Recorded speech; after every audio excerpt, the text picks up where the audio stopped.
Lisa Eurgain dwi'n artist sy'n peintio tirluniau haniaethol a dwi'n dod o Sir Fôn yn wreiddiol ond bellach yn gweithio o fy stiwdio adra yn Gaernarfon.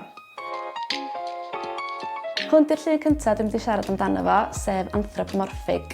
Nes i wneud y llun yma pan o'n i'n coleg yn Wimbledon yn Llundain 10 mlynedd yn ôl wan. Pan o'n i'n coleg o'n i'n arfer wneud portreadau a ffigyrau ac o'n i wrth y modd efo life drawing a ballu. Ond o'n i hefyd yn meddwl lot am adra, am yr iaith Gymraeg ac am y mynyddodd, ac o'n i'n trio meddwl am ffordd i gyfuno'r ddau beth.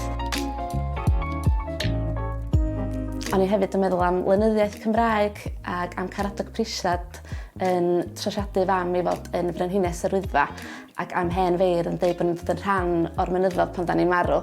Felly ges i'r syniad yma o amlygu'r ffigyrau yn y tirwedd.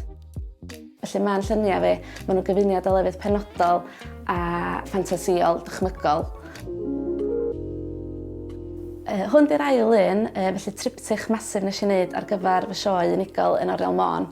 Triptych ydy pan ti'n reid 3 llun efo'i gilydd i wneud un llun mawr. Pan o'n i'n tyfu fyny o'n i wrth y modd yn gweld yr olygfa panoramic yma o'r mynyddodd i gyd. Felly dyna sydd yn dylanwadu fi i ddefnyddio canvases panoramic hirsgwar mewn ffordd. Dwi wrth y modd yn gwneud lluniau dychmygol achos maen nhw'n rwla fedrwch chi ddianc iddo fo o'r byd go iawn, rwla ydych chi'n methu mynd iddo fo go iawn.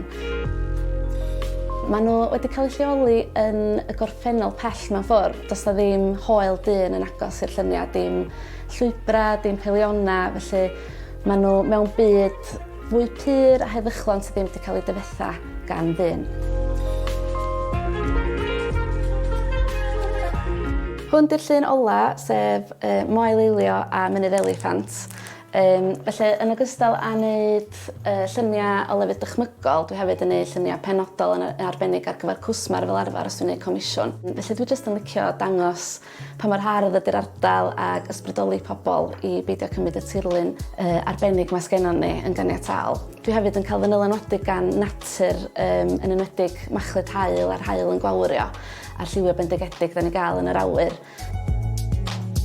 Pan fyddai'n peintio, dwi'n gweithio o'r cof, rili. Dwi'n edrych ar lun a ffotograff, lle dwi'n gweld bod y llun yn troi allan o fwy organic os dwi'n gadael i'r llun lifo o'r ymennydd. Dwi'n meddwl bod fi wedi gwneud 100 llun i gyd dros y blynyddoedd. Felly, ia, dwi wedi bod yn brysur iawn a jyst mor falch o'r arddangosfeydd a pob sydd wedi fy nghefnogi fi dros y blynyddoedd.